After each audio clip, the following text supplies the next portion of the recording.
My name is Betty He. My Chinese name is He Yuping. I'm from Penn Wharton China Center, and it is my great pleasure to welcome you all to the center, and also it is also our great pleasure to co-host today's event with Brookings-Tsinghua Center for Public Policy.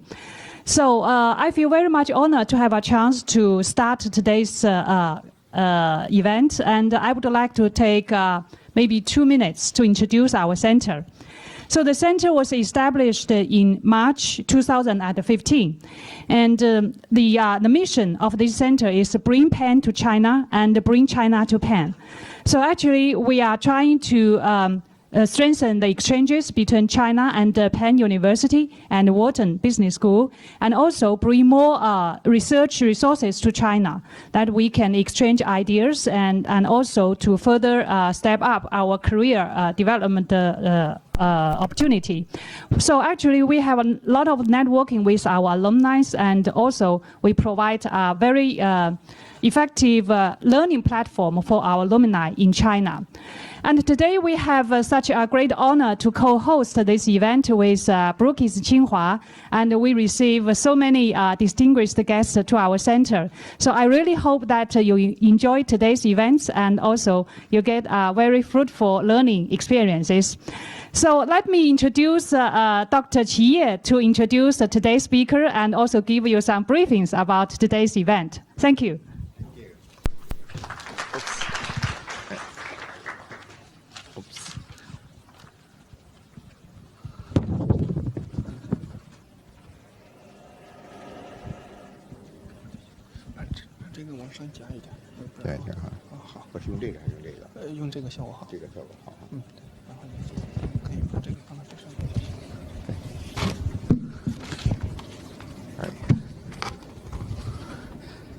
Thank you, Betty. Good morning, everyone. Thank you so much for coming to this special event on economic growth through innovative energy management. And we're honored to be here with all of you. In particular, we're so grateful to our host, the Wharton Center, Beijing, and we're excited about this opportunity to co-host, co-sponsoring this special event. And while we are doing this conversation today, and we are aware of on the other side of the Pacific, and the leaders of the two nations, which was represented here in this room, they were also meeting, and they're probably not only meeting, they're eating. They're having a great dinner over there, and for a lot of strategically important issues. And among those issues, this work for the two countries to work together to promote economic growth. And this is a very important issue because ever since the financial crisis, we have been experiencing the economic slowdown, not only in China, but also in the rest of the world. And how to promote this economic growth? There are many options. None of them seems to be working really well. And we today are going to focus on one particular issue, how we can promote economic growth through innovative energy management. Energy transition and the energy revolution, as it's called here in China, is such an important issue. And we here in China, we're in the period to move toward a revolution of energy consumption and energy production. And just recently, the UNEP, Bloomberg, and University of Frankfurt released a report on clean energy investment. We know for the last 11 years, China's investment on clean energy has been going up in a very fast rate. Indeed, ever since 2009, China became the #1 investor in clean energy, mostly in wind and solar.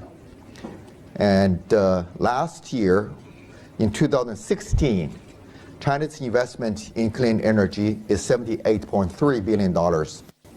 That's a lot of money.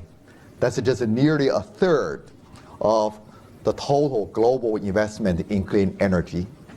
The total is 242 or 241.6, whatever. So, but that's quite amazing in many ways. The last year globally, we have seen 14 gigawatt of installation total for wind, mostly for wind and solar. So there is an increase. But when you compare last year, 2016, to the previous year, 2015, and then we realized that there is a significant drop in clean energy investment. The drop was just about, again, two-thirds, 32% of decrease last year of clean energy development. China is even more. The previous year, 2015, China invested $115 billion. That is a 4 percentage point of drop. And 32% over the last year, but compared to the percentage, it goes from 36% down to 32%. The good news is this: despite the decrease in clean energy investment globally and for our nations, China and the United States, we have seen a major significant increase in clean energy installation deployment has been going up. 9% increase totally for the for clean energy power generation, and particularly for the solar energy, solar power generation last year. Here in China, we see a major boost, just about 35 gigawatt of increase, despite all the decrease in the investment. So this is just a perfect example to highlight the subject today. On the one hand, we invested less. On the other hand, we gained more in the clean energy. So this is even more significant if we compare the investment in clean energy versus investment in coal or fossil fuel energy. So last year we see more money was invested in clean energy, just twice as much, right? And to gain the increase, that 50% of the power generation capacity was for clean energy, right? So we are indeed in this transition from a conventional fossil fuel-based economic growth to a clean energy-based economic growth. So last year we had a paper about this very subject. Ever since 2013, China's coal has peaked, all right? Just even a year ago, when asked, a lot of people will tell you that Chinese coal will not peak until after 2020.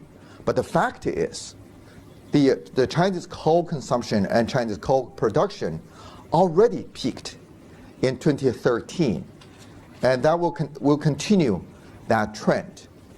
And that ended a long period of 4 decades of economic growth based on coal. We call it a coal-fired economic growth.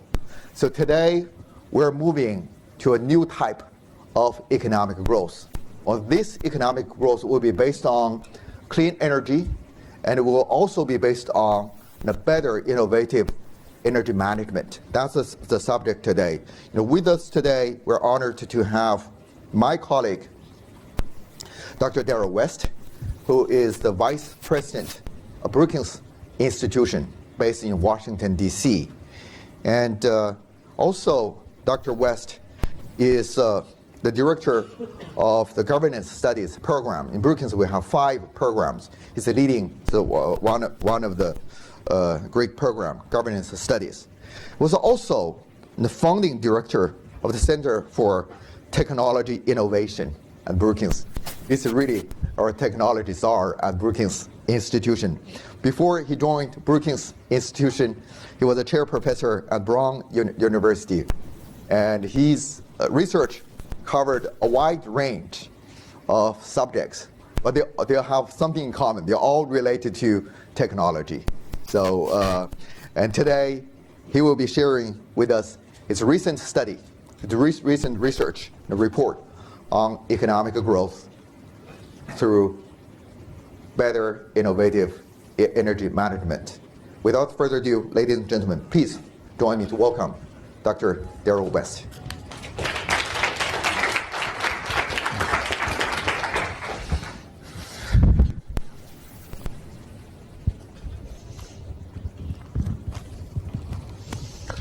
Thank you very much for that introduction, and I appreciate all of you taking time out of your busy schedules to come here early in the morning. It's a beautiful facility here. Really love the joint collaboration between Brookings and the Penn Wharton China Center, so we appreciate your involvement in this as well. And as was just mentioned, it's a good time for this event, given the fact that our two presidents are meeting probably at this very moment. They probably have just finished dinner. We hope the dinner went well, so their conversations tomorrow morning get off to a good start. In the United States, the thinking was, the goal was, at the end of this meeting, we want President Trump to go out and say he wants a constructive relationship with China. And if he says that, then this summit is a big success. The fear is he may say a bunch of other things that could derail the summit, so we'll see how that goes.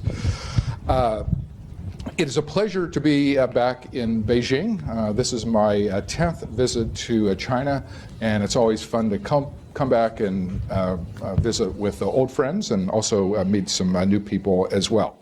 So our paper looks at economic growth through innovative energy management, and in particular, it looks at ways to integrate digital technologies with energy management in China. We look at some of the demographic trends taking place here, some of the economic developments that are going on, and the implications of some of those things for energy management. And in the paper, we argue that digital technologies represent one way to mitigate some of the effects of higher energy consumption. And I'll talk a little bit about those things. So as you know, even better than I, China's energy demands are continuing to rise. Per capita energy consumption has quadrupled since 1980. But China's doing several innovative things, and in some of these areas, China now is the world leader. So for example, as was just mentioned, China is now investing heavily in renewable energy, such as solar and wind, and is the leading country in this area. I would like to see the United States actually start to follow the lead of China and do more in this area. Our past president did specify these areas as growth areas, but the new president, we are probably not going to be able to count on him to provide the same level of support. But your National Energy Administration is spending $360 billion to meet its goal of 15% non-fossil energy production by 2020.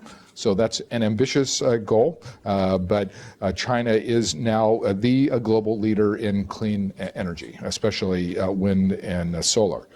China also is starting to upgrade its energy infrastructure through digital means. And at Brookings, I direct our Center for Technology Innovation. So we look at the impact of technology in a lot of different areas: healthcare, education, basic governance, and then energy and resource management. And we argue in a lot of our work that technology is not the only solution in these areas, but digital technology can help countries manage their resources, can provide more information to consumers so that they make smarter choices. It can help producers figure out how they're using the energy and figure out ways to become more efficient in the use of those resources. So as examples, we're starting to see the development of smart grids as a way to redistribute renewable energy resources in China from the western regions to the coastal cities where industry and population resides. Sometimes today, the western areas in China are having to curtail their production due to problems in the transmission system. And so when there's a mismatch between production and transmission, we need to figure out a better way to that the two work in conjunction so we can get the economies of scale. At the consumer level, in a number of countries, we are starting to see smart meters provide information to consumers so they can make more efficient and more economical choices about their energy usage as well as their costs. One of the things that we're tracking in a number of different countries is the rise of what's called the Internet of Things. There are going to be billions of sensors kind of tracking every aspect in terms of what people are doing. We're going to see traffic sensors that help monitor congestion and provide information to drivers about where the less congested areas are. There are now mobile apps in many places that provide help in that regard. There are sensors that are measuring air pollution and helping to provide information to consumers so that people know what the situation is. So I think in a lot of ways we're at the beginning of this technology revolution that's going to bring more information to people in real time so that people can make choices that are more informed about their use of resources and the costs of that usage. In China, China has been developing its Internet Plus initiative in which it seeks to modernize manufacturing and kind of move up the value chain in terms of the types of goods that it is making. This is part of the general move to smart manufacturing that we're starting to see in China as well as South Korea, Japan, Germany, the United States, and elsewhere. We're seeing many factories start to adopt robots and automation as ways to become more economical.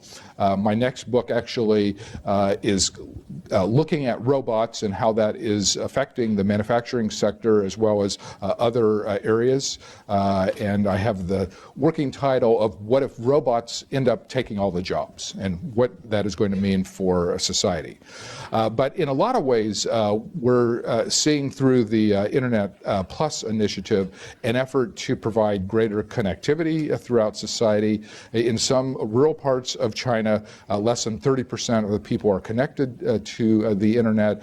And so many of the benefits of this technology revolution have completely bypassed those areas. So that certainly is a problem in the energy area if technology is going to be part of the way that people can become more efficient in their use of resources.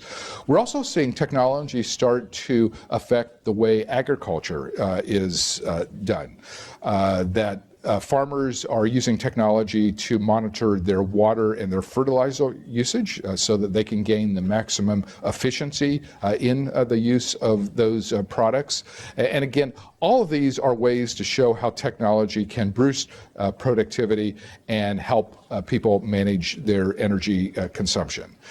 In China, 60% of the Chinese are expected to live in cities by 2030. So it's imperative that we figure out ways to use digital technology to improve resource allocations, energy consumption, and many other aspects of urban life. We close our paper by making a few recommendations. One is it's important, both in China, in the United States, as well as in a number of other places, to use digital technology to bridge the urban-rural divide. In every country where I've ever been, there is an urban-rural divide in the use of technology, in the access to connectivity, and in the utilization of some of the tools that I have been talking about here. So it's crucial in China, as well as elsewhere, to try and bring the technology revolution to all parts of the country so that everybody can gain the benefits of these digital tools and be in a stronger position to manage their energy uses. Secondly, we argue that it's important to integrate digital services in the energy area in particular. Innovations such as smart meters and smart grids are useful at providing up-to-date information for energy consumers and for energy producers and putting them in a stronger position to make the best possible decisions in that area. And then the last recommendation that we make basically takes advantage of some of the new technologies that are developing in terms of big data analytics, cloud computing, mobile technology, and other things. The goal is to get to the point where big data analytics basically allows people to make decisions in real time with the latest information. Today, every society is handicapped because basically it takes days, weeks, or months sometimes to get information, and then by the time decision makers have to make decisions based on that information, the information is completely out of date. Digital technology offers the potential to narrow that time gap, narrow that feedback loop, so that decision makers can make decisions with the latest information, sometimes even information in real time. And so that will make societies much more effective and much more efficient in their use of technology. So thank you very much. We're going to continue our discussion with a panel discussion, and we welcome any questions or comments that you have. Thank you very much.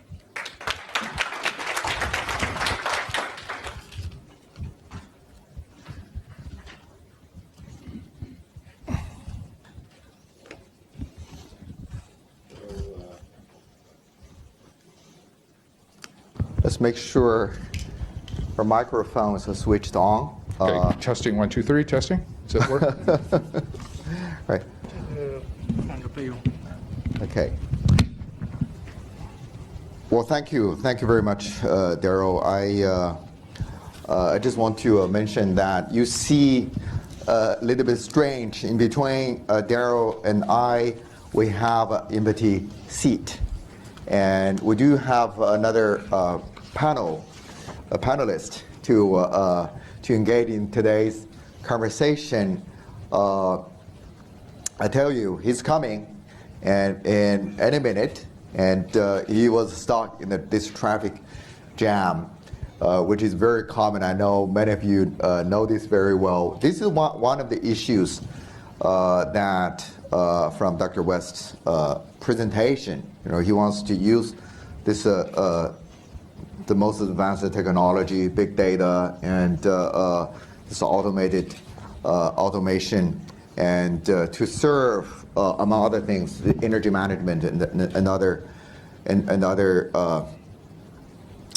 other issues. So we'll move ahead with the conversation, and when our other speaker come over, I will invite him to come to the podium, and we will continue that conversation with three of us.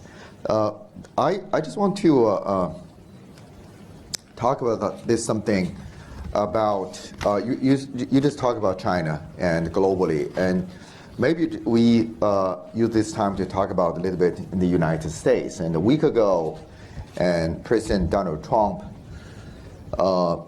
issued executive order, so basically to withdraw the Clean Power Plan that during the Obama administration, and withdraw from that. And we know the Clean Power Plan is a centerpiece of President Obama's climate change action plan. And so basically by the year 2032, and there is a reduction of 32% of carbon from this sector, the power sector. Right? Then, and we also understand that the power sector, it takes about 35 or 40% of the total emission in the United States. My question to you is, are you concerned with this? In what way? And particularly, I would like to hear, you probably can share with us, what does this mean for the U.S. action on climate change, and what does this mean for the Paris Agreement? Okay, that is a great question. And the short answer is I'm very concerned about Trump's executive order in this area. I thought President Obama did the right thing in pushing through the Clean Power Act because, as was just noted, power plants are a major source of energy in the United States. A lot of them are relying still heavily on fossil fuels.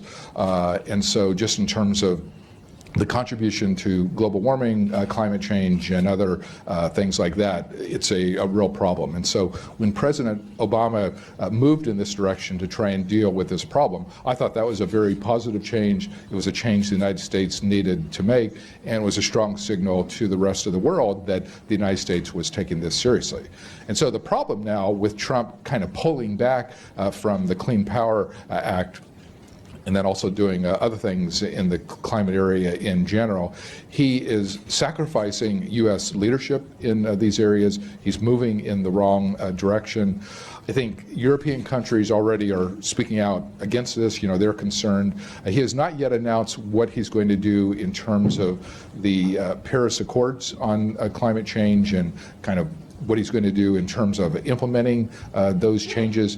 He can't really take back the accord because the accords already have been signed, but the concern is that in terms of the implementation phase, he will either go slow or basically do nothing to really implement those accords, either which would be highly problematic. And so, I mean, this is a situation where China is the country that's really exercising a lot of leadership, and I hope that as the U.S.-China relationship develops, hopefully in a constructive direction, that the United States can take some lessons from China in this area.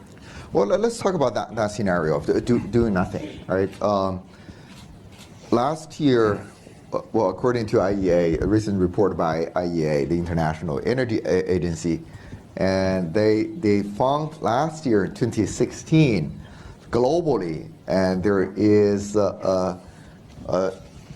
basically a level off of carbon dioxide for 3 years last year, and that a major contribution, of course, is from the two top emitters in the world, China and the United States. For the United States, in 2016, the emissions actually reduced 3%, with the economic growth, just about the same magnitude. So, well, some may say, well, look, this is the data, right? Then we don't really have to do anything. The last year we know, neither the Climate Action Plan nor the Clean Power Plan was implemented. And so basically that's a do nothing scenario. Yet we have seen economic growth, pretty strong economic growth by the American standard, or by the standard of developing countries, and also very, very strong reduction of carbon emission. Well, that's the scenario for do nothing. So what's wrong with that?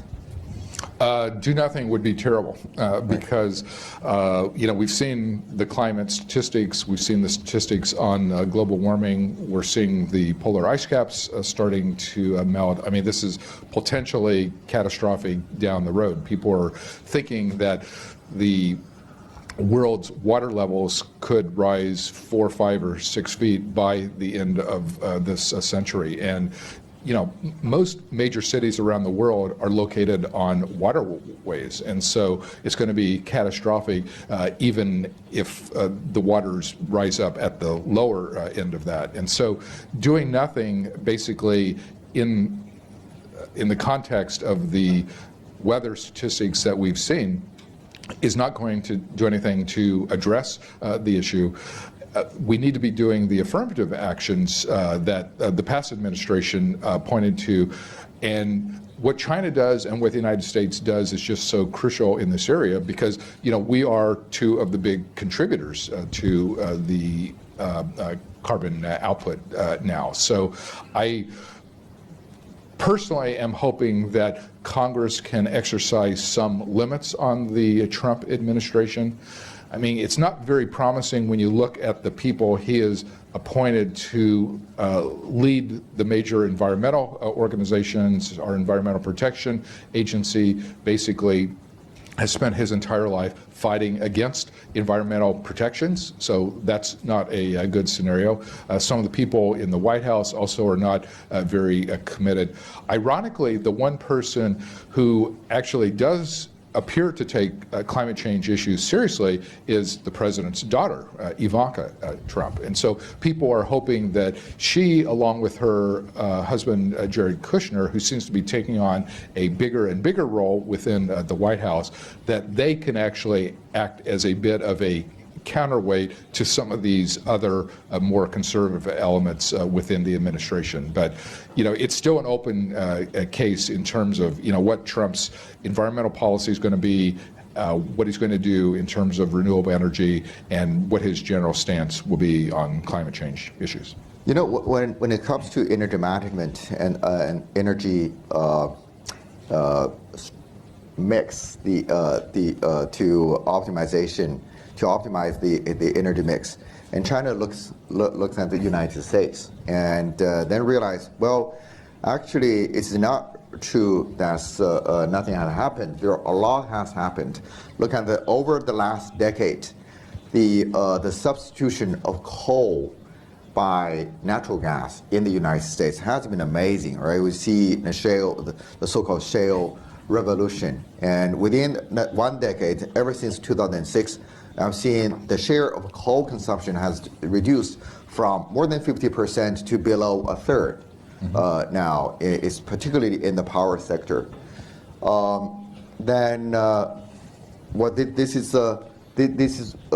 This happened without a climate action plan. This happened without a clean power plan. You think this trend can just continue over the next decade? If not, so what would be a better solution for decarbonizing the power sector or decarbonizing the U.S. economy in general? Right? I think this trend could continue in the foreseeable future because regardless of what Trump does at the national level, many leading companies understand the United States needs to move away from coal, and they are moving away from coal in their business decisions. There are a number of states within the United States that are stepping up and taking very strong action on climate change and supporting renewables and trying to move their particular states away from fossil fuels. So regardless of what Trump does, I think these long-term forces that led to reduced reliance on coal still are going to be there and still are likely to be decisive. I mean, part of the problem with Trump is he campaigned in particular in West Virginia and in Pennsylvania, which are big coal-producing states, and said, it's terrible that all these coal miners are losing their jobs, and we need to, reemphasize coal and put them back to work. It's just, that is not likely going to happen because the world already has voted on this, and even in the United States, businesses have voted on this, and many state governments and city governments have voted on this, and they are moving away from coal, and they're going to keep moving away from coal regardless of what the U.S. president says. But the big argument over there is, as you mentioned, in places in Pennsylvania, West Virginia, the so-called coal country, those places, and the president can argue, well, there are like 75,000 of jobs that really depend on coal, right? Through the clean power plan, these people will go jobless. And now I'm just taking care of these 75,000 people and with a decent job, a decent income. What would you say? It is certainly heartbreaking when people in any sector lose their jobs on a widespread scale, but the world is moving away from coal and is likely to continue to do that, and so this reality is not going to change.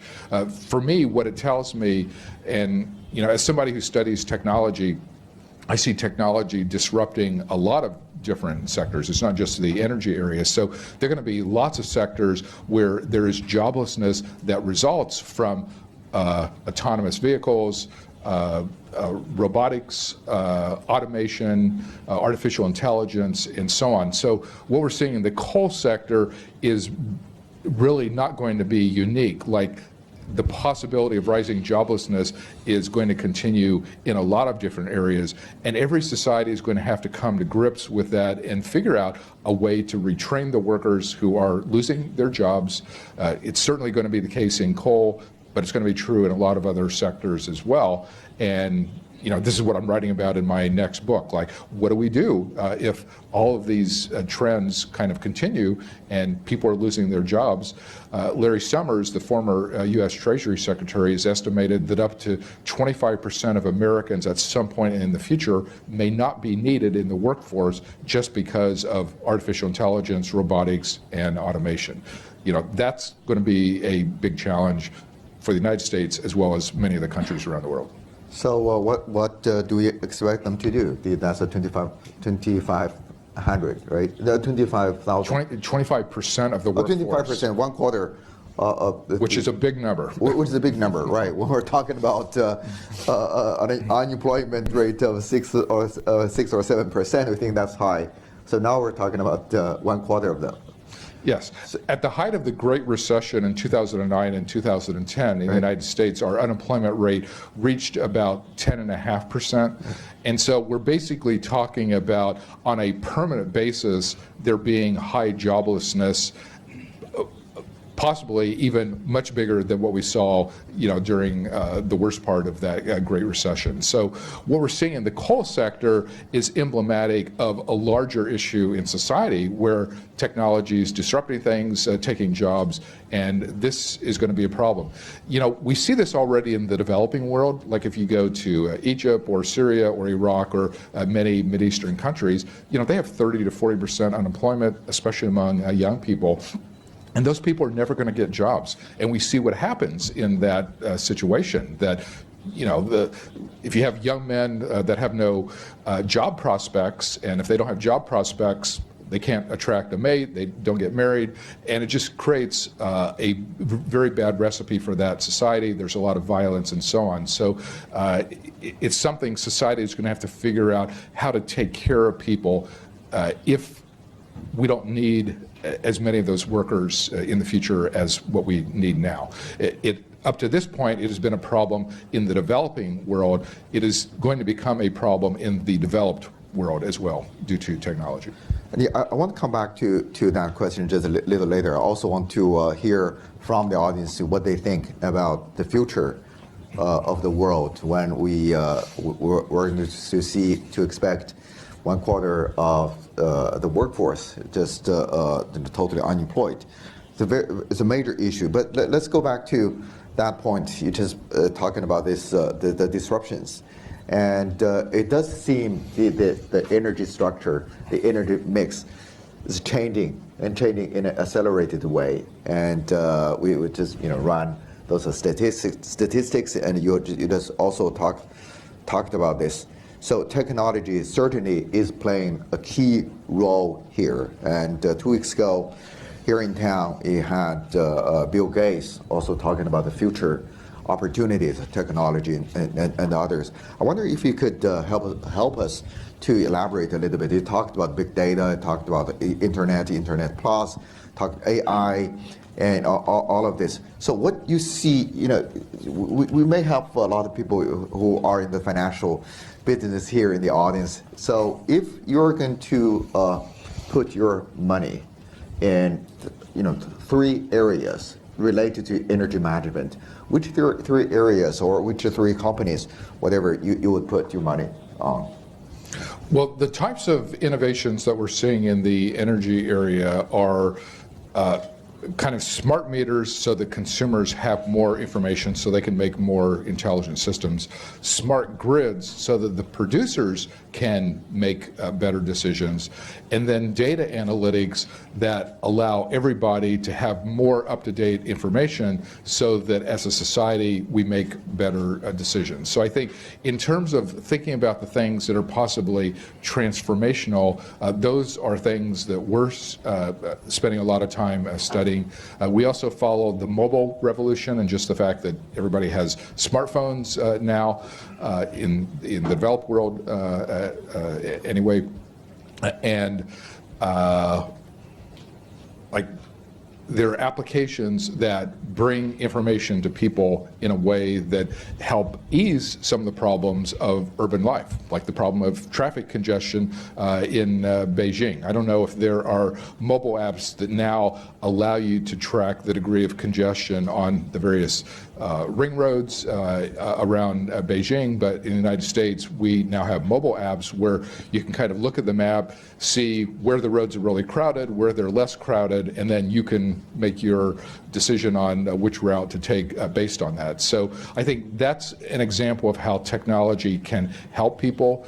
There are applications in places like Tokyo and Seoul where there's a surprising amount of traffic in big cities that is due to people circling the block trying to find a parking place. And so there now are mobile apps that will basically show you when you're in a particular neighborhood looking for parking where that open parking space is. There have been some estimates that a lot of the energy usage, a lot of the traffic congestion in big cities is due to this problem of people circling the block to try and find the open parking place. So mobile apps that provide information to people in real time can help people make better decisions, but then there also are energy payoffs from that type of thing as well. Well, for that issue of parking and congestion, well, you provide your solution from the technology point of view. Our economists may say, well, we have other options, right? Look at London, they have the congestion fee. You draw the circle, and within the circle, you have a detector. Once you drive into that circle, you pay a very large congestion fee. Or the city managers can say, well, we can charge more on parking, higher parking fee. So would you support any of them?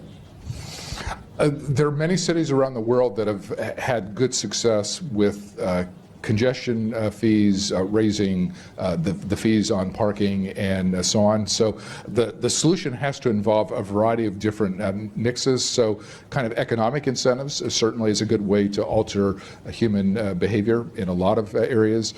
Technology, the main value of technology that I see is just giving us better information so that we can make a decision that's more efficient and economical from the standpoint of values that we're trying to maximize. So it's really that information basis where technology can be most helpful. But societies have to figure out what degree of economic incentives and other types of means they want to use to deal with these types of issues. Let's move to talk a little bit about the U.S.-China collaboration on this area, energy cooperation. Today, we just mentioned the two presidents for the first time they sit down and meet, and this makes me to recall just about 8 years ago when the new president Obama and came to China and for the first time met with the Chinese president Hu Jintao back then. In between the two leaders, the only thing they signed, well, they signed 5 agreements, and all of them are about cooperation on energy, technology, and energy cooperations. And one of that is to establish this joint center on clean energy research, and CERC in short. And ever since then, the two sides have put in a lot of money into that on 3 areas initially, and they are clean coal technology, and they are transportation technology related to energy consumption. They are also include building energy efficiency. And later on, they added yet another area also related to energy, which is the energy-water nexus. So I wonder what you think about this cooperations, the U.S.-China bilateral cooperations on energy in general, and on this particular, the CERC in particular. Right? I mean, I would hope that these agreements would continue because they actually have been very productive, they've been very constructive, and they have allowed the two countries to work well together. The only basis we have for doubting that it's going to continue is just the type of comments that candidate Trump made on the campaign trail, and then President Trump has made in the few months that he has been in office. I mean, he has never really said anything that has been strongly pro-environment. He doesn't appear to be very supportive of any of the things President Obama did on clean energy, on renewables. The China relationship still is very much an open card in the sense that during the campaign, candidate Trump was very critical of China and blamed China for all sorts of things, many of which actually were not true, but he thought they were true, and he talked openly about this. So I am not expecting there to be lots of agreements based on the meeting that's going to take place tomorrow. I think the most we can hope is that the first meeting goes well. It provides a basis for continuing dialogue, continuing conversation, and they don't get sidetracked on some of the divisive issues that could create even more serious problems between the two countries. On this bilateral cooperation on energy, particularly energy technology, one long-standing issue is about international property right. Mm-hmm. And one of the setup for, one of the efforts through CERC is how to deal with the IPRs in there. Well, here in China, you hear complaints, or in the United States, of course, you always hear people, they even before this summit, ongoing summit, I hear from some think tanks in Washington, certainly not Brookings, they were talking about China steals IPRs from the United States on these areas. But some argument would say, well, these IPR, the system itself, is really protecting this, the private interest, but for this public interest, global interest, is playing in a role of obstacles in many cases, hindering this innovation, hindering this cooperation. So China also, for a long time, has been calling for import or export to the United States, from the United States to China on this high technology, particularly related to the energy management area. So what's your view regarding this particular area of IPRs? So do we just go, just work together, just regardless of IPRs, for the common interest or the common benefit, considering the global climate change, considering the energy consumption, considering the environmental pollution? What would you say about this issue? Right? I mean, I would like to see the countries continue to work together to promote the common good. The fear is that there is rising protectionist sentiment. There's kind of a backlash against globalization in general. And so there's the risk that things could change in ways that move completely in the other direction. I mean, I travel a lot, and the thing that surprises me when you talk to people in different countries about globalization is the extent to which people in many countries feel like they have been disadvantaged by the current regime. I hear this a lot in the United States, where they feel like all the manufacturing jobs have gone to China. I hear this in Europe, where they feel like they have been disadvantaged.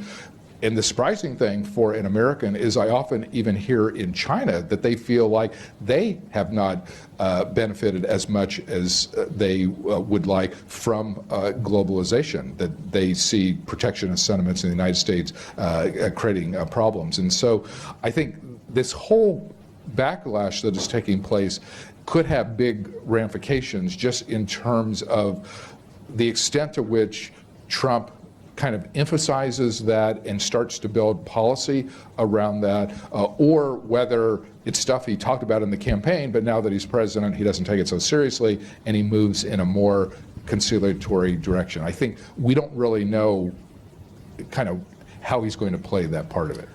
Now, I have many other questions, but if you don't mind, I would like to see if we can get some questions from the audience and to make it more interactive. If you have a question, raise your hand, identify yourself, then feel free to speak in either English or Chinese. Let's see, let's go from here. Yeah, the girl over there. Do we have a microphone? Do we have a mic? Please use the microphone on the table. Take this. Oh, yeah. Okay, cool. First of all, thank you for the informative discussion. And I have a question for Dr. Identify West. yourself, maybe. Yeah, sorry. I'm Heather Liu from United Energy. Our company invests in renewable energy. My question is that Dr. West have already emphasized on the importance of how innovative technology can increase, how help with people to gain more real-time data and hence enhance the ability to make more decisive decision. My question is, do you think that's the most important factor that the technology is going to bring, or how about the other step? Like after you make the decision, you're gonna implement the decision. The technology can also help with those steps, right? So why do you think that the first part is the most important? I mean, there are many ways that technology can help in terms of energy utilization and energy management. So with digital technology, I was emphasizing the benefits of greater information so that people could make more informed choices, both from the consumer standpoint as well as the standpoint of producers, just because it seems like when we think about the types of applications that are coming online, they are very much geared to the information aspect.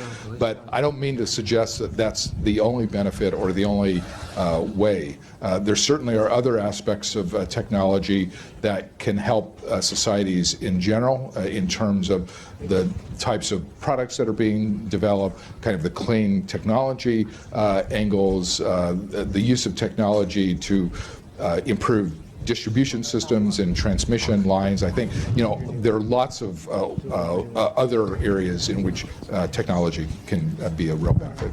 Okay, thank you. We have another, yeah. Go ahead, identify yourself, please. Hi, thank you for the discussion. I'm Nanxin from China Policy, and we do a lot of liresearch on that. I'm working on the innovation sector. Maybe, yes. Yeah, could you speak up just a little bit? Yeah, okay. Is it working? Yeah, it is. I work in the innovation sector, so I was reading a lot about big data and robotics and everything. So basically, my general impression is that China's innovation policy is based on the top-down approach, that the government released something that we encouraging investment and stuff. So the factories or local governments start to invest a lot in industrial parks, demonstration zones, which may create some kind of overcapacity in innovation, but also the government is pushing forward on the innovation and entrepreneurship, which is called 双创. So what do you think about the small companies or individuals, what they can do, or is it going to be in the future that is still going to be a top-down approach of China's innovation in general? Thank you. I mean, in the United States, I would say some of the most innovative products have come about from a bottom-up approach. When you think about the digital companies that have invented new products and become multinational corporations that have done very well, they almost always were very small businesses that started in a very limited way and then were able to scale up very rapidly. So I would say when you think about digital technology innovation in the United States, very little of it is a result of government policy. The innovation often has taken place in spite of what the government may be doing. Other countries, have other models. Singapore, for example, I think is a little more top-down, but they have been very successful in technology innovation. South Korea is a country where they kind of decide, what are the sectors that they think are likely to yield the greatest benefits, and they invest a lot of money in those sectors. So that's kind of a top-down approach as well. So I think there can be gains that come from either the bottom-up or the top-down approaches. But if you're going to do a top-down approach, you better have good judgment in the decisions that you make. Otherwise, you're either going to choose products that aren't necessarily the most groundbreaking products, or you may lead to, as you suggest, kind of an overcapacity problem that then becomes difficult for the country in general. For those of you standing in the back, you please take those seats, the front row. Feel free. Okay. We have some free seats.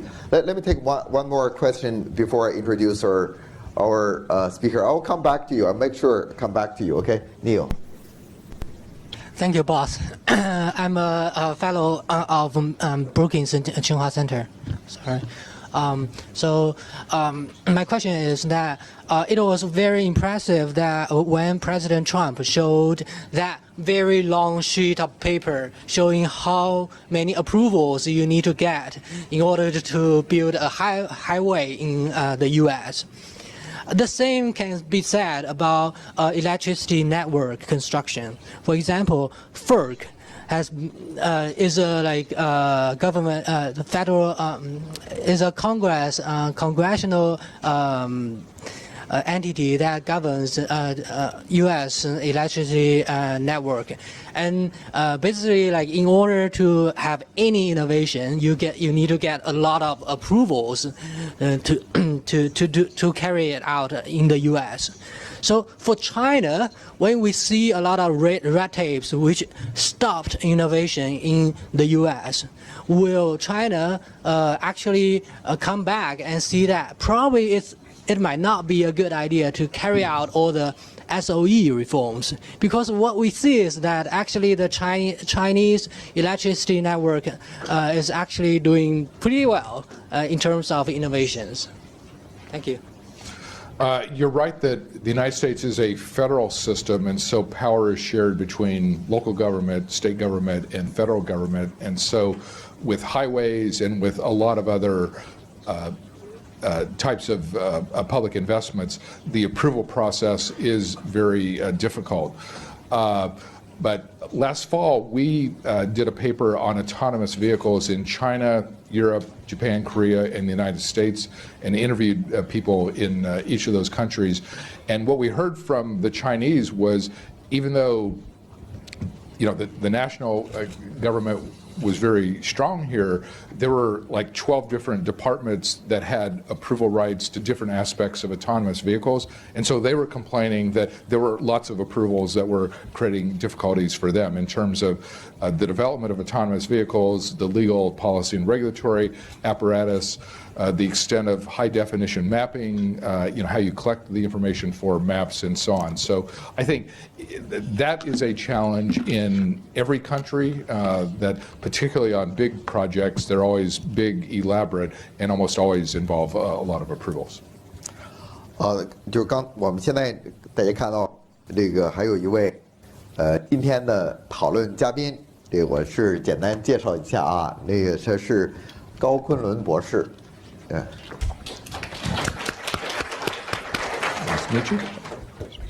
高昆仑博士呢，他是来自于国家电网公司，是这个国家电网的这教授级高级工程师，他也是享受这个国务院特殊津贴的这个专家。他是目前呢，他是在这个全球能源互联网研究院计算及应用研究所的所长，是国家电网公司先进计算及大数据技术实验室的主任，同时又是国家能源智能电网技术研发实验中心信息安全技术分中心的主任啊，这个非常长的一个名字哈。剩下可以不说了啊，然后呢，这就是剩下的我就简单说，就是因为这个高教授呢，他还曾经是获得国家的科技进步2等奖，我知道这是非常非常了不起的这个一个奖项。这个我们知道啊，这个国家电网公司呢，它是最早提出来这个全球能源互联网的这个概念。那么目前呢，在这许多的机构，包括清华大学啊，它都设立了这个能源互联网的这些个研究。这高教授呢，他自己的研究呢，也是他跟这个Darrell West 博士呢，这个有点像，他们都是做技术啊，都是感兴趣于技术。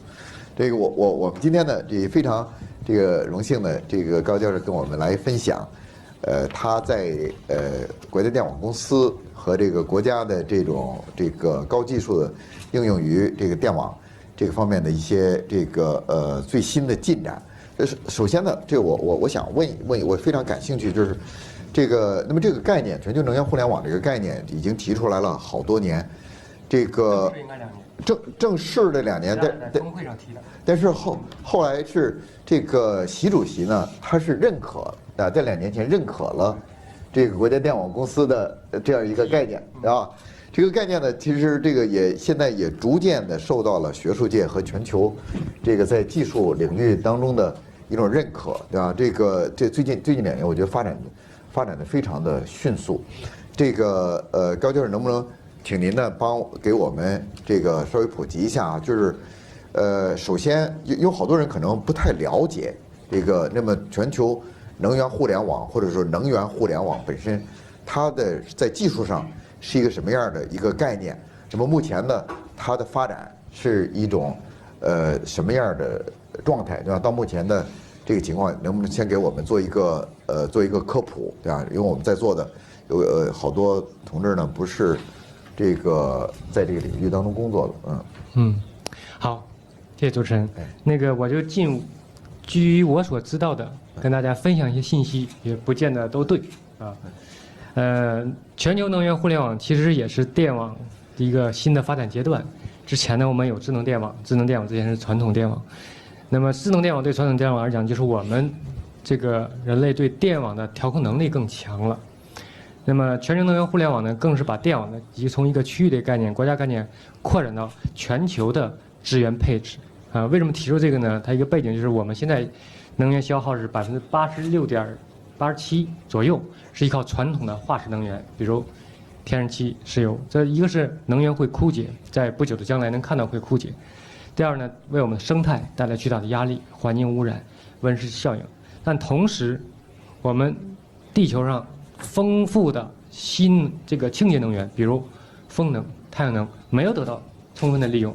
有专家测算，比如这个极道、赤道上的太阳能和北极的两极的这个风能，如果仅开发5%到10%，就基本可以满足全球人类的生活，这是个非常好的一个理想。但做这个就要涉及到大规模新能源开发和新能源开发以后，把这些不是复合中心的能源远距离配置到全球的这个复合中心。所以这个时候呢，就提出全球能源互联网这概念。其实中国这个智能电网实践呢，就是一种微缩版的全球能源互联网。因为我们中国，尤其中国复合中心和电源中心也是极端不匹配的，是吧？这个西电东送、南水北调，这都是。那么为了大规模开发这些新能源，并且远距离输送，确实现有技术有很多的挑战。我们知道新能源小规模还可以，因为我电网容量很大。新能源的不坚性，我呢还能这个适应了。如果大规模开发新能源，我们说它的间歇性、不确定性、随机性都需要电网的常规能源去调配，才能满足电网稳定运行需求。所以呢，这对这个大电网的运行控制又提出了巨大的需求，包括控制技术。那当然，新能源开发你还面临着开发成本的效率的提升、成本的降低，那有很多新能源本身的一些技术，包括储能技术。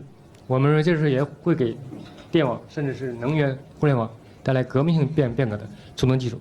如果储能技术非常充沛，那么我由于新能源的间歇性，那对电网的需求，我可以用储能去适应它，而不是用我常规的火电、水电去适应它。所以呢，但这些技术再往下发展，就变成材料技术了，又变成一些信息通信技术。最后呢，我们觉得这个还包括超导，所以这个全球能联网是一个非常美好的人类共同的一个前景，但是到目前为止还有很多技术需要克服。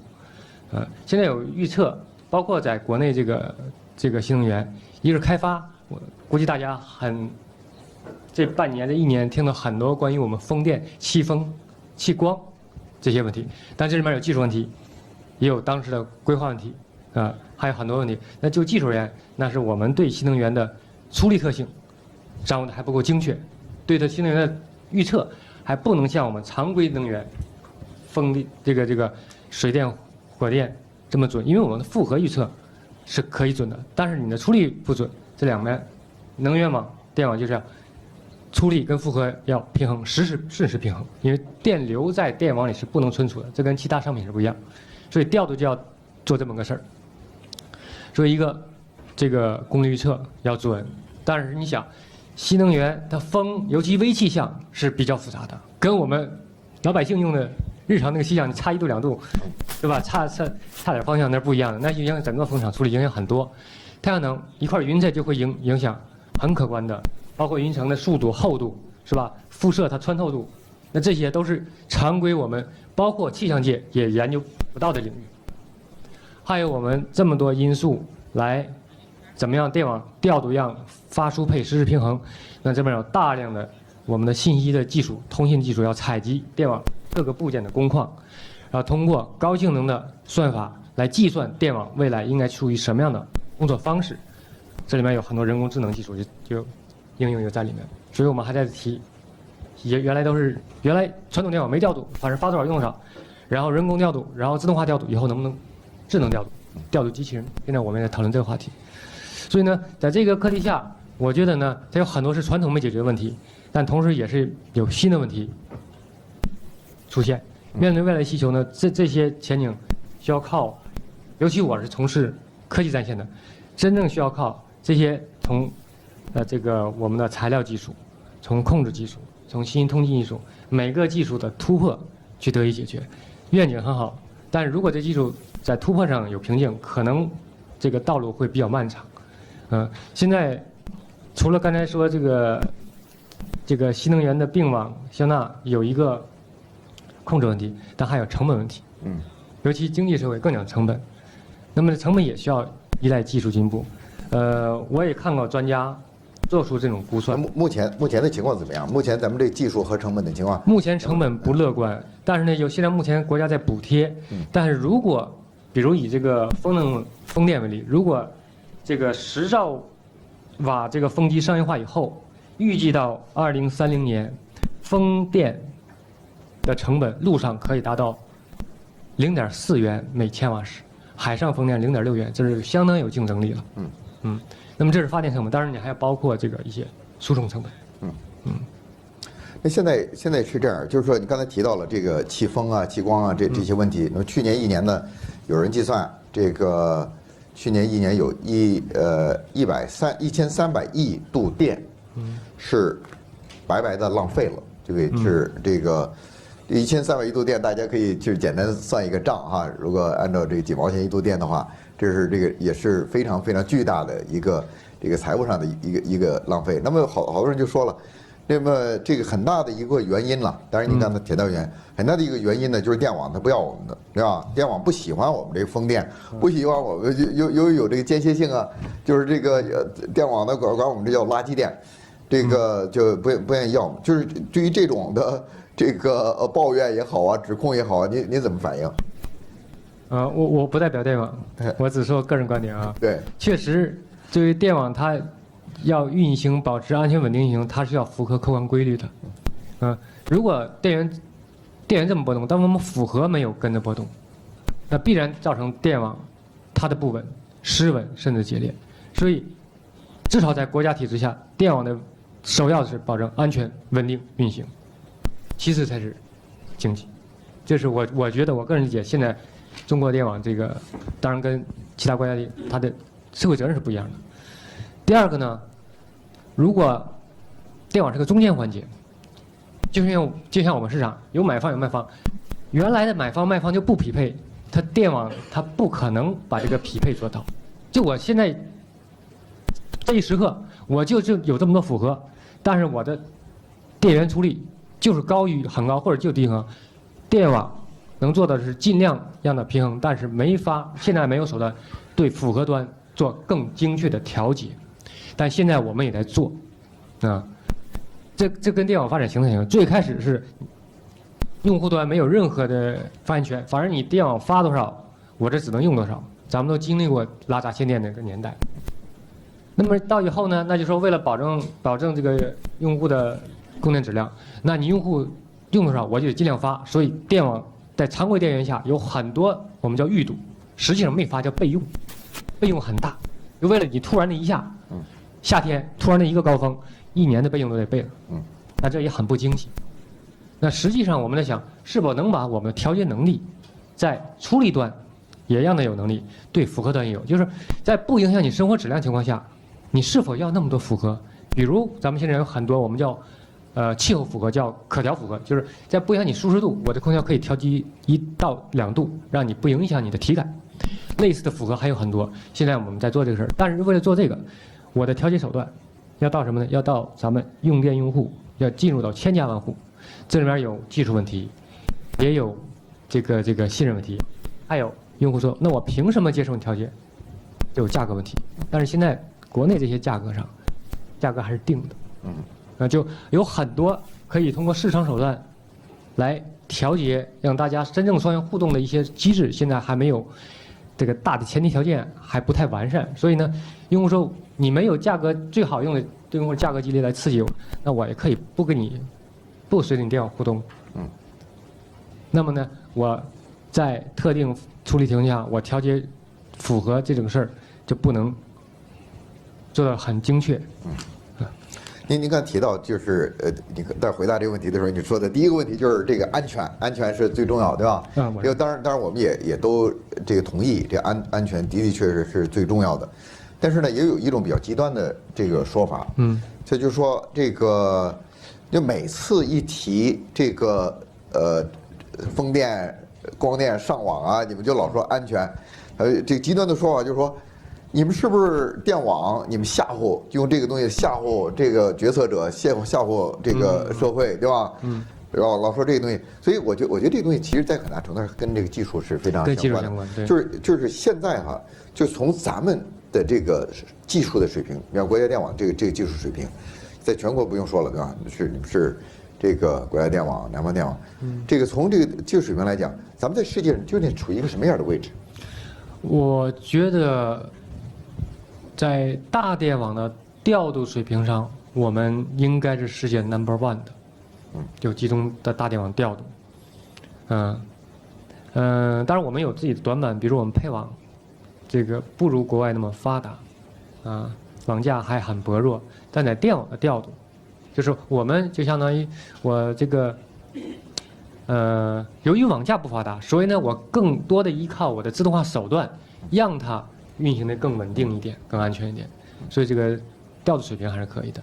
你觉得咱们现在这个这马上从这铁杆输电，比方像酒泉啊，到甘肃的酒泉啊，到湖南，这个应该是今年就可以投入运行了，是吗？特高压已经投入了很多线路了，现在还有新的规划。像这种的线路投入了以后，对于解决刚才你提到的这个季风的这些问题，您怎么看未来？它是必要条件，但是也不见得就是充分条件，因为这里面还涉及到规划的事儿。你就是发能不能输出去，输出去有没有人接？也有这个问题。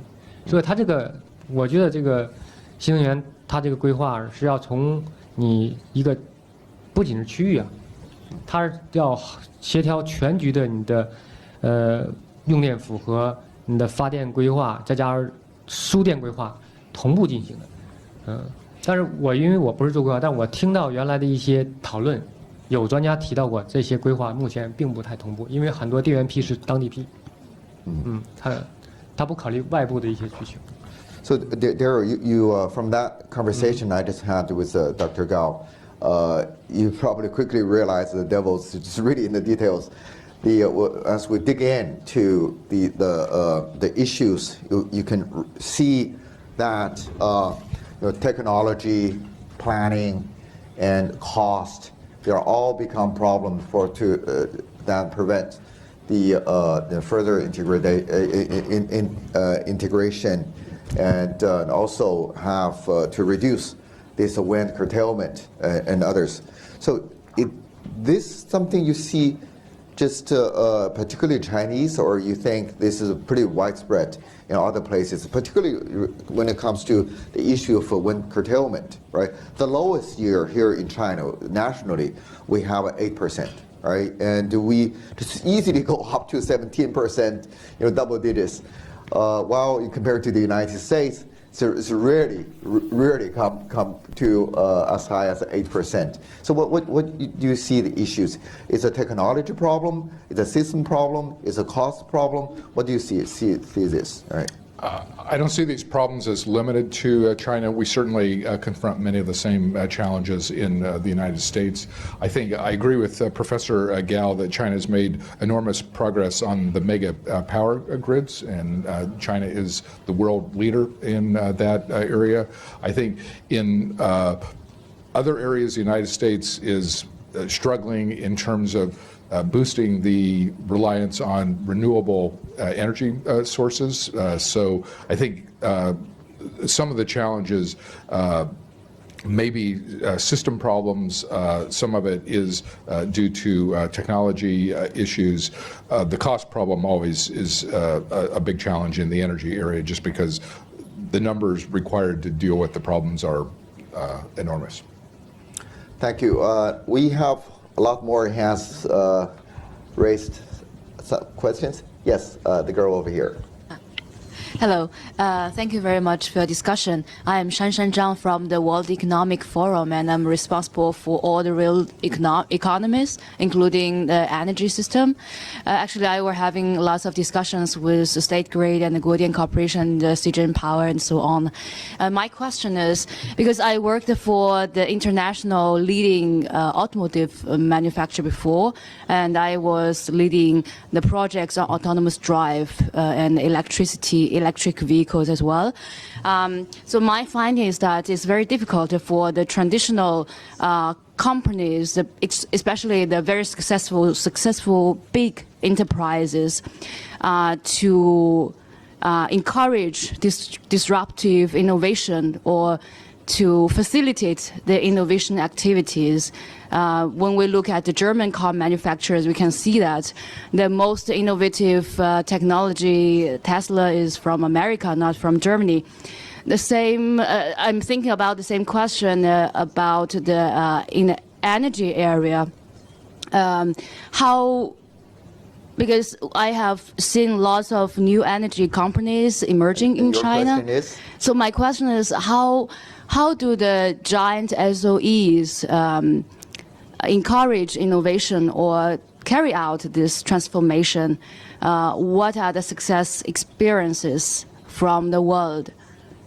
And this question is addressed to this gentleman here.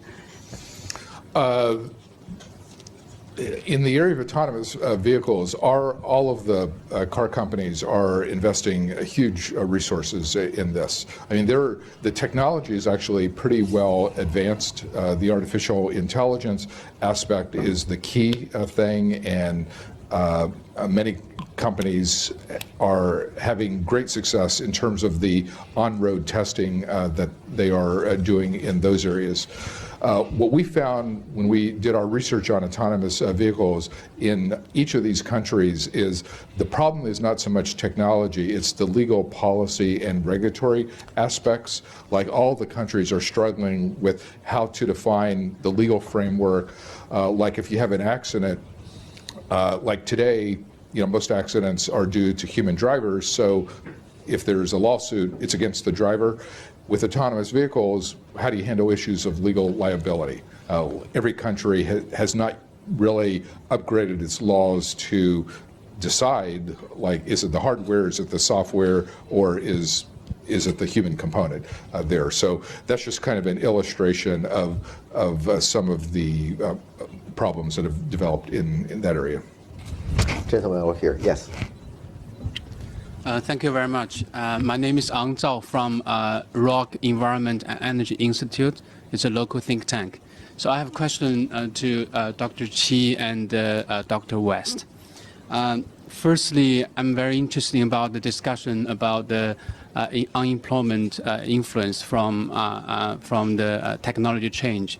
But when we look back to the history of economic growth across the world, we can see some very dominant determinants of the booming economic growth. For example, international relations, for example, domestic institutions, and also technologies.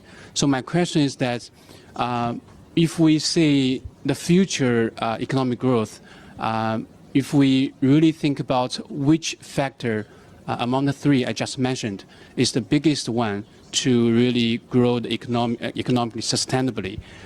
When we talk about the technologies, I want to specifically ask the two experts give some responses about the AI, because AI is so big arguments whether it's really changed the trend of the human developments in the long term, or it's still old as an old version of the technology change. We don't need to worry about that. So I think the question in simple way is that does AI as one of the major new technology is big game changer to change the trend of the economic growth in the global level? Thank you very much. Darrell, you're the perfect one to answer those questions. Right? I mean, I would argue that you should worry about artificial intelligence because it is taking off in a way that's going to be transformative.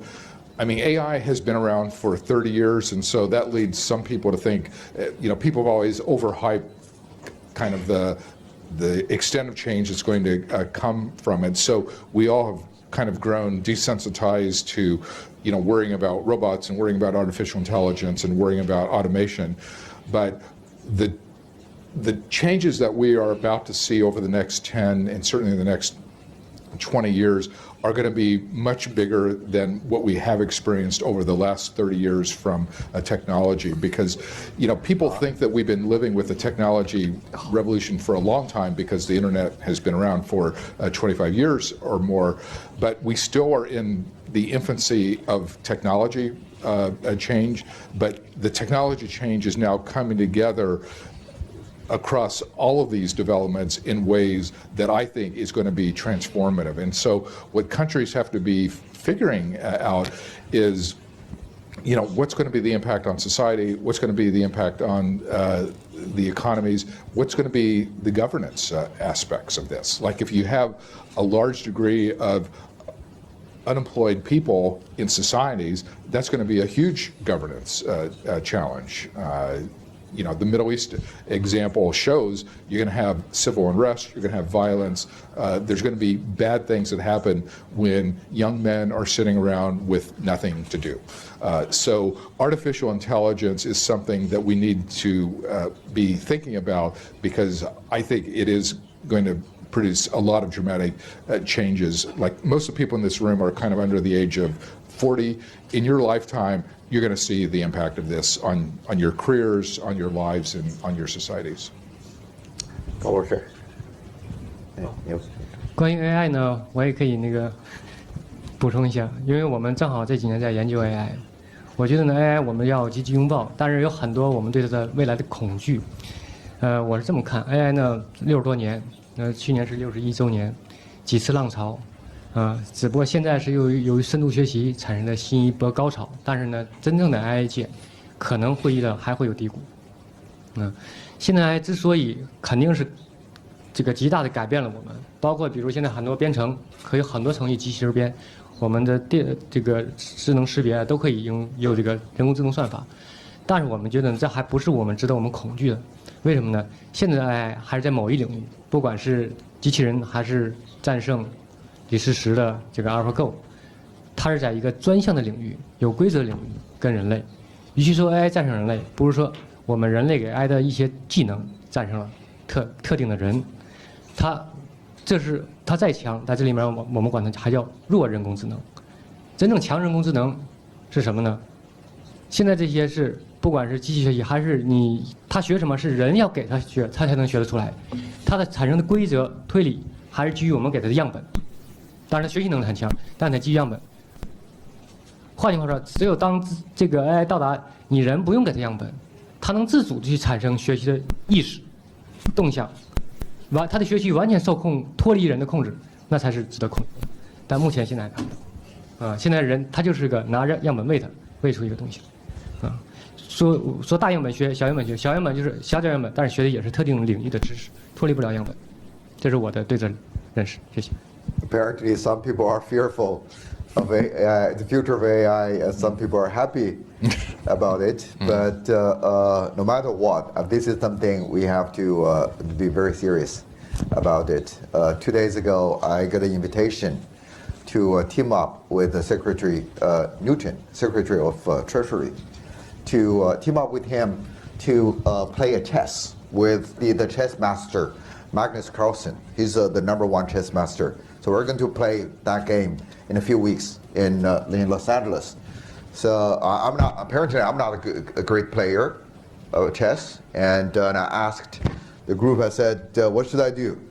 And the most answers to me was, "Just take AlphaGo with you." So so that will solve the problem. Yes, I have a question over here, please. OK， 非常感谢。我的公司是做物联网的，这个物联网投资，在这个把现在已经是一个国家标准的物联网底层架构技术，在房地产行业领域去推广应用，智慧城市还智慧社区。中国人可能最关心的是房地产。包括最近的这个雄安新区这个消息出来之后，这个上至这个最高层政府，下至最底层的老百姓，都关心房地产。但房地产一直有一个问题，我们也在思考，就是中国现在我们统计的这个近20年累计的房地产的这个建筑存量面积达到了130亿平米。2010年的时候，统计部门的数据大概，每平米的能耗是14.5公斤标准煤这样的一个数字非常规模非常之大。其实我们这个中国的能耗里头，建筑的能耗占总能耗的1/3。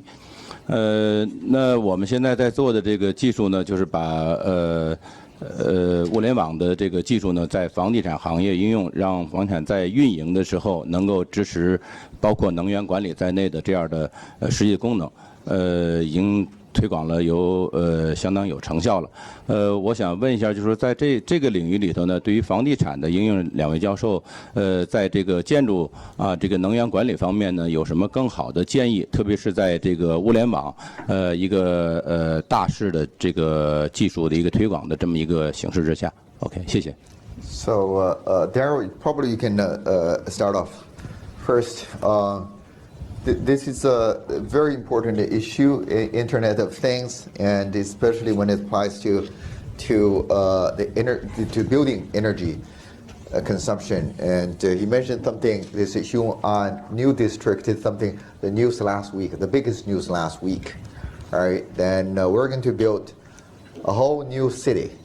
We'll start off with 100 square kilometers. Eventually, we'll have 2,000 2,000 square kilometers. So basically, you're going to see a city the size of Beijing, with 20, even 30 million people living in it. So it's have a great relevance when it comes to building energy efficiency, energy use, and Internet of Things. Your response?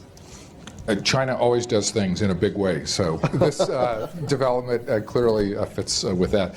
But you're right that in the real estate area and in the construction area, there are lots of applications of new technologies and the Internet of Things, especially in terms of lighting, electricity, and energy. So a lot of new homes now are being built with lighting sensors that basically adjust the lighting depending on who's in the room. Like if there are people in the room, the lights go on. If people are not in the room, the lights go off. And you can actually save a lot of energy through that means. The same thing is true in terms of heating levels. There are sensors that gauge the usage of the room and adjust the thermostat automatically. So I think real estate is going to see those types of things become very common, and it's a great way to get a handle on energy consumption.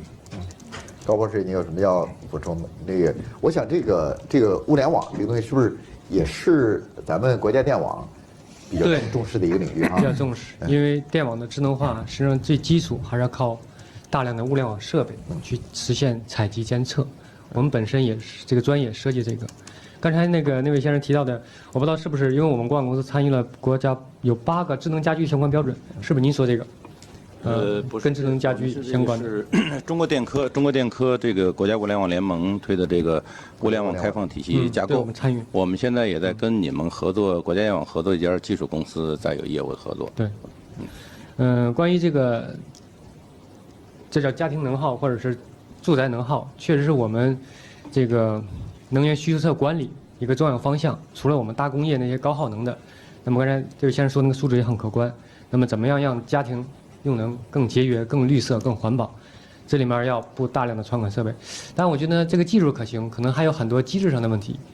第一个，你让用户天天自己操心自己家里面哪个灯开、哪个灯关，可能有点不切合实际。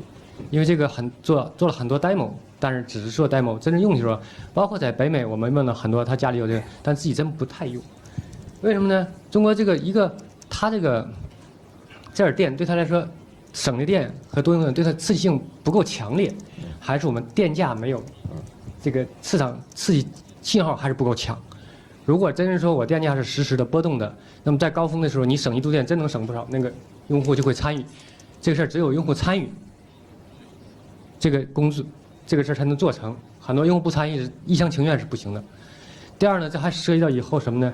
那么要参与就会有一个运营商或者服务商来提供给用户这个家庭能效管理，那么对他还有个信任问题，因为这势必把我用户里的很多数据产生，这是我们的个人的隐私。刚才这个先生提到，灯开和关你能判断出有没有人，我们现在已经有一项技术，就是现在我们智能电表是每天96个点，对吧？我只要用每天96个点数据，我能分析出你的家里面到底有多少个典型的用电设备。但手机那个小设备不算，你的这个微波炉、空调、热水器这些大的热能设备，我能分析出这个用电设备什么时候启动，什么时候停止。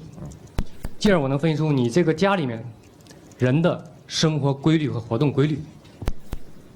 这个可以用于安防、安保、破案，也可以用于其他事情。这个想象空间就很大了。甚至我可以还说拿着看能不能精准扶贫。你要扶贫贷款，你家一天耗电那么大，我还扶什么贫？这就是我们的电力大数据，可以为社会创造价值。但之前有很多，我刚才说刺激他让他参与这个事儿的机制，包括商业机制，还包括运营模式，怎么样用户相信我的数据给你，让你去一起玩这个游戏。非常好，这位女士。老师们好，我是来自绿色和平的黄薇。我的问题是关于特高压的，是向高老师提的问题。不是我的专业。就是可能就是一些比较大的东西。因为我之前看过一些关于特高压的一些研究啊，还有网上的一些数据，然后是看到特高压是属于全球能源互联网这么一个的一个骨架，然后关键技术之一。对，关键技术。现在国内规划了很多条特高压路线，相当于是一个前期实践。那么我看到的数据是一条大概900万千瓦的特高压线路，它的输送容量是900万千瓦，它大概也要配套大概900万千瓦到1000万千瓦的煤电，然后以输送大概10%到20%的风电。我不知道这个数据对不对。然后国网这边对一个远期的一个乐观的前景看的话，风电能达到多少？风光比例在这个提完之后，你就把那个开关把它关上，把你的麦克风，好。这方面呢，我只能这个从数字上我不能确认，因为我的个人对数字记忆力不好。第二，我也不关注特压本身这个电网的建设，但是从方向看，作为国网角度还是要力推特高压。从国网看，特高压还是解决中国包括以后全球能源互联网大规模资源调配、能源资源调配的一个有效手段之一。目前可能还看不到其他的手段。你想啊，总的来讲，我电网输电总比运煤、运油要节省一些，要经济实用一些，这是一个。当然，一个特高压它的容量，规划数字和运行的容量还是两个概念。然后规划这里面输送多少常规能源，输送多少新能源，这个呢，完全是根据当时的电网和符合和处理情况，它也不是想能输上就能输送上去的，但确实如果输送一个，就算您说的20%的新能源，我想对电网来讲，它要做的不仅仅是要这20%新能源，它要预备万一这20%新能源间歇掉了以后，我还得有能源跟得上。因为在中国呢，用户还没别的选择，只能靠电网来拿这个能源。可能在北美，尤其我觉得在加州，分布式光伏普及后，每个人有自己分布，它实际上电网依赖性不那么强，甚至有种趋势是脱网，就是我平常我就自给自足，我足不了的时候我才管电网要点电，那个时候电网完全作为一个后备，那也是这种情况。但是国内目前要到这一步还有很长时间。所以电网就是为了那20%要做很多其他的工作，那具体，是不是这个一个特高压容量一定是常规能源和新能源占多少？这个我觉得不是固定的，是根据具体情况的，就是未来大家对这个大规模脱网，这个情况，国网有什么看法？我没跟国网相关主管部门讨论过这个问题，但是至少是担忧，至少担忧，因为现在社会环境是这样，你脱网如果完全说把责任拿走也行，但是你一旦用不上电，又说国家电网你又不给供电，就变成一个社会舆论问题。是，就是如果责任分清以后，这个事儿就好办。好。您好，几位教授，我是来自欧美工商会。然后我的问题呢，其实是基于自己的一些好奇哈。其实能源问题从来都不是单独的一个仅仅涉及到能源领域的问题，它其实关系到经济还有政治。所以我想问的问题是，如果从经济的角度去看，可以预测在未来20年到30年，我们是否会建立全球统一的，比如说清洁能源的市场？就像今天我们在想的是石油。它会有一个石油市场，也许未来我们会有一个全球性的清洁能源市场。那从政治的角度再讲呢，因为也看过李福金的第3次科技革命，它也会涉及到，比如说，因为有一些清洁能源都掌握在一些大国、一些大公司的这些手里，那么它会不会加剧这种全球的不平衡？它怎么能让全球的这些所有的国家的人都能够得到受益？这是我的2个问题，非常感谢。高教授，您先来。关于政治方面，我确实不擅长，但我觉得。全球能源互联网这个格局不一定到全球，就是跨洲大家资源互补这个格局，其中很大一个除了技术挑战以外，可能就是政治挑战。他信不信任我一个国家把我的基础设施、基础需求建立在别的国家供给之上别的没有其他的干嘛Darrell, you want to answer that question? Right. He has more expertise. Right. Thank you very much.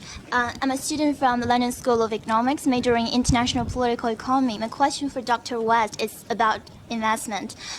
We know that China-U.S. bilateral negotiation on the BIT has stalled for a long time, and technology transfer requirement is a major issue that is very hard to reach an agreement.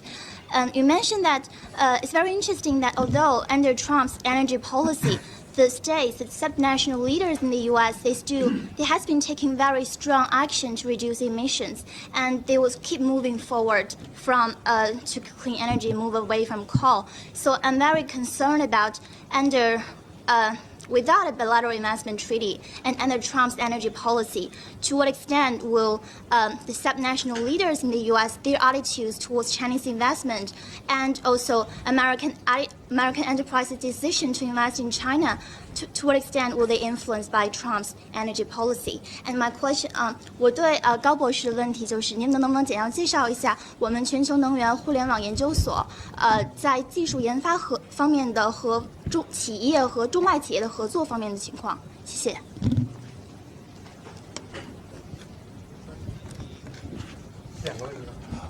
Yeah, so on the first question, I think you are going to see a divergence between state government and the federal government in the United States on a number of different areas, but certainly in terms of investment, many states and many localities even are very eager for Chinese investment, and they're working hard. They're sending trade delegations to China, and they will be very open to those types of investments. I would imagine the Trump administration is going to be more cautious on that front, just because they have more of a security focus that will lead them to want to put some restrictions on Chinese investments, at least in areas that they define as high security types of sectors. But I think we're going to see this state-federal discrepancy in a lot of areas. On immigration policy, Trump obviously is very tough on immigration. Many cities and states are setting themselves up as sanctuary cities where they're going to fight the federal government in terms of deporting people. In healthcare, there are going to be big differences. So I think American federalism is going to become more complicated because there will be large differences of opinion between the Trump administration and many states around the country. 好，那个关于我们院的情况，我们院全称叫全球能源互联网研究院。它的主要几个专业领域就包括刚才提到的特高压里面的高压换流设备，这是我们特高压领域的装备，还有电力电子。电力电子给我们现在电网提供了更有力的调控手段。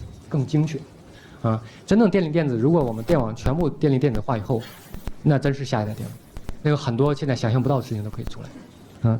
第三个还包括我们的材料，比如我们的绝缘、我们的超导这些材料。另外的方向包括我们的这个大功率半导体还有芯片，还有就是我所在专业信息通信和先进计算。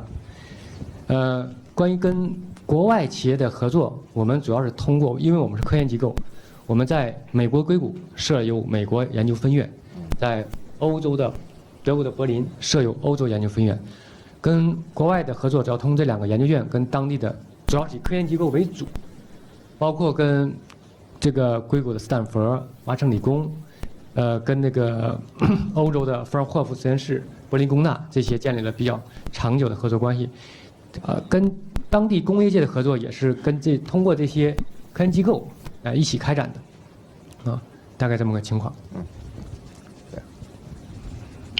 Thank you, professors.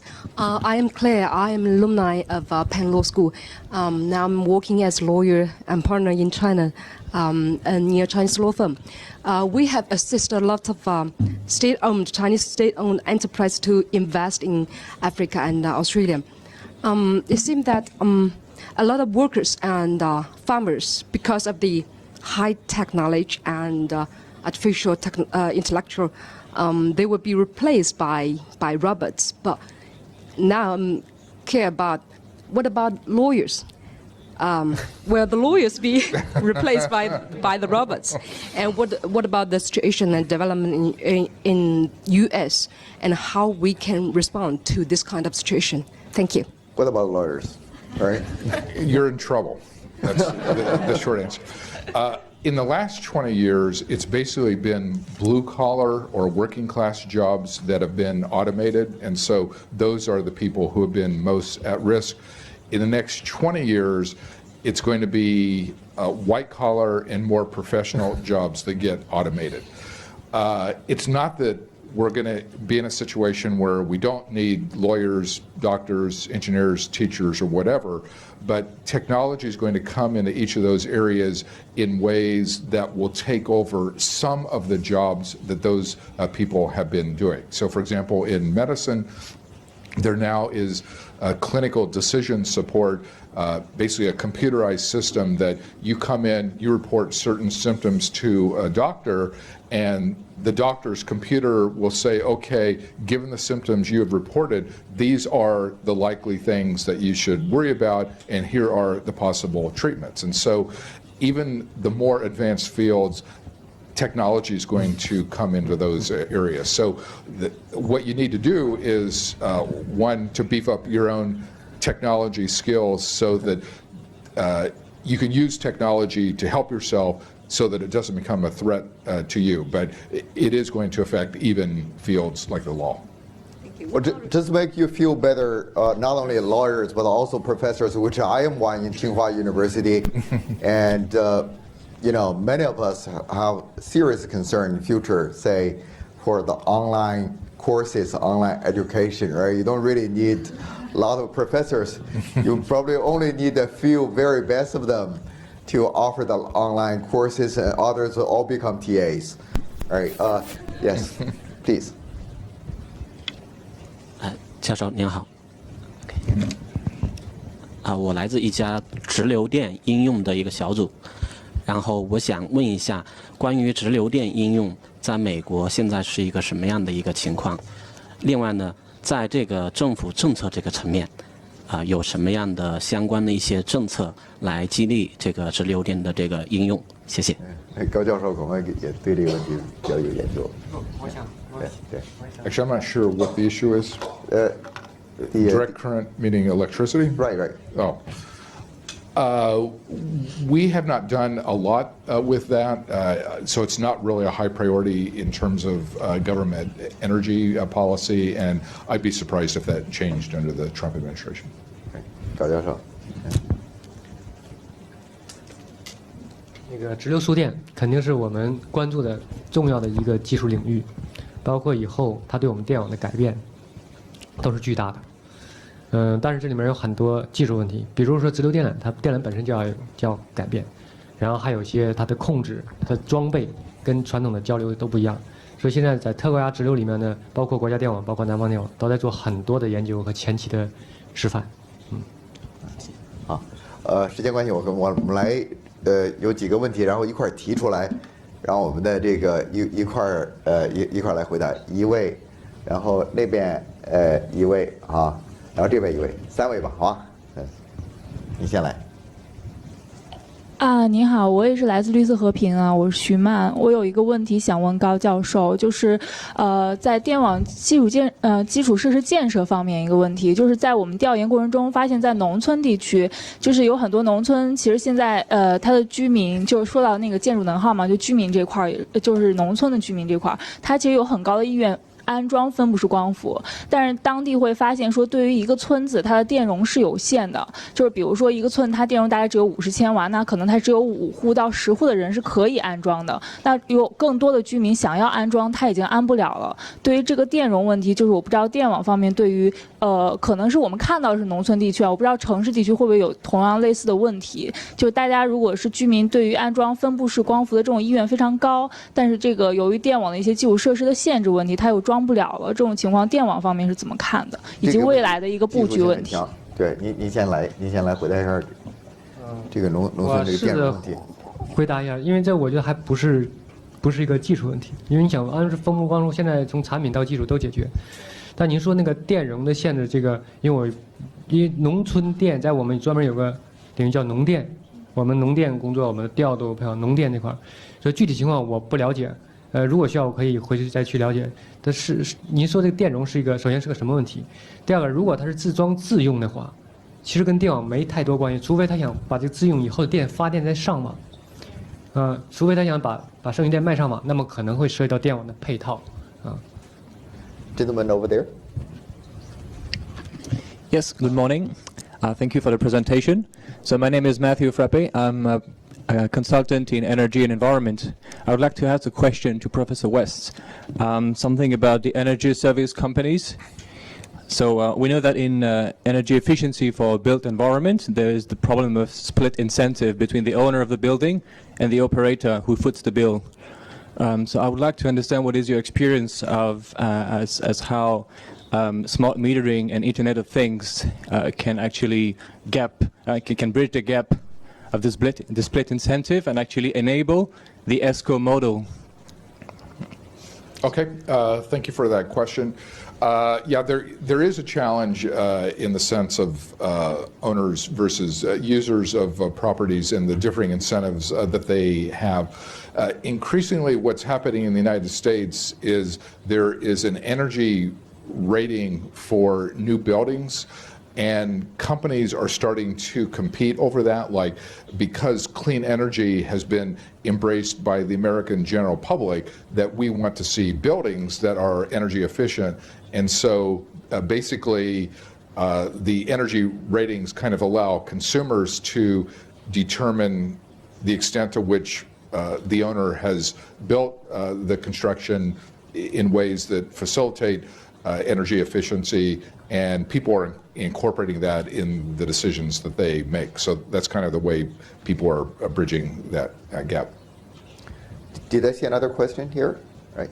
Yeah. 那个3位老师好，喂，那个我是一名学生，是中南大学的，然后我的专业是能源与动力工程，然后今年毕业，就是现在是在北京一家 NGO 实习。我想问一下，就是，因为面临到我们能源专业，就是有很多新的领域，比如说之前在耶鲁中心听到老师说有一个关于行走波这样的一个新型的 the traveling wave reactor 这种新型的一种核反应堆，以及我们之后可能学习太阳能电池，然后这方面我想了解一下，作为我们学生，就是青年人在科技创新，你们有没有一些比较好，前辈有没有一些好的建议，以及就是在之后的选择方面，能否有一些指引的建议？我想了解一下这个。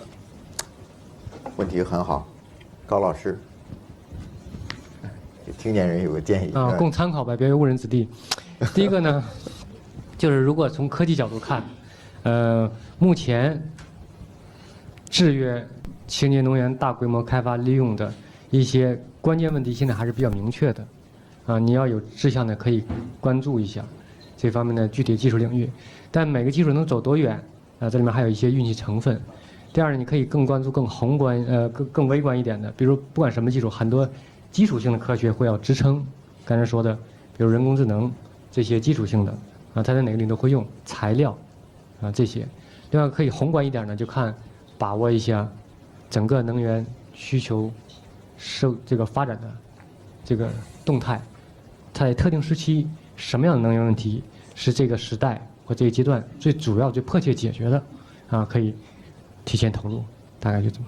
具体的呢，因为很多，我怕挂一漏万，就不说了。Darrell wants to add something? Well, that was a great question, and that also related to what we do at Brookings Institution.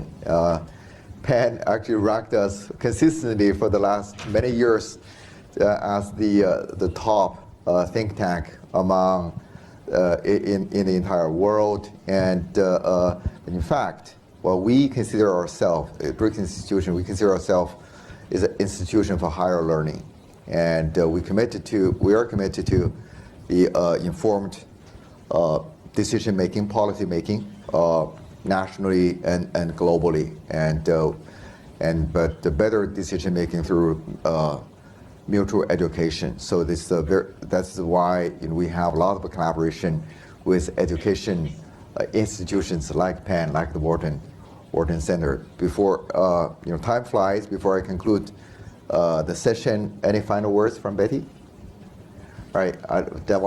Once again, thank you, the Wharton Center here for working with us on this special event, and particularly want to thank our members of the two teams who put together this event in a very short period of time.